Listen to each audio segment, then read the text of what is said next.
Morning সবাইকে, মিষ্টি আলাপে সবাইকে স্বাগত। তো আজ যেহেতু রবিবার, তো রবিবারটা মানে আমার ঠিক একদমই খুব সিম্পলভাবে যায়। দেখো, আগে না রবিবার মানে একটা ব্যাপার ছিল যে রবিবার স্কুল ছুটি, পড়া ছুটি, সব ছুটি। বাট এখন না, শনিবার, রবিবার, সোমবার কিছুই সেরকমভাবে আলাদাভাবে ফিল হয় না। তাও নিজেকে একটু প্যাম্পার করার চেষ্টা করি, একটু দেরি করে ঘুম থেকে উঠি, সব কিছু একটু ফিল করানোর চেষ্টা করি। যাই হোক, শুধু তো ল্যাদ খেলে হবে না।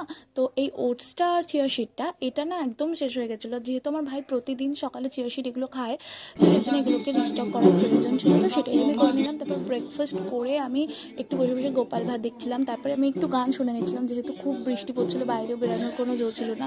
তো মেনলি আমি যে কারণে ভিডিওটা অন করছি সেটা তোমরা দেখো। এই যে লেবু গাছটা, এত লেবু হচ্ছে, আমার বম্মা বলছে লেবুগুলো পার, নাহলে সব পড়ে পড়েই নষ্ট হচ্ছে। তো আমরা লেবু পেরেছি, কিন্তু আমরা এত লেবু পেরেও শেষ করতে পারিনি লেবু। তো তোমাদের যদি কারো লেবু খেতে ইচ্ছে করে, অবশ্যই আমাদের গাছ থেকে নিয়ে যেতে পারো। তো যাই হোক, তারপরে আমি লাঞ্চ করে ঘুমিয়ে পড়লাম। আর তোমাদের ভিডিওটা কেমন লাগলো অবশ্যই জানিও। তোমরা তোমাদের সানডেটা কীভাবে কাটালে অবশ্যই জানিও। Bye, tata.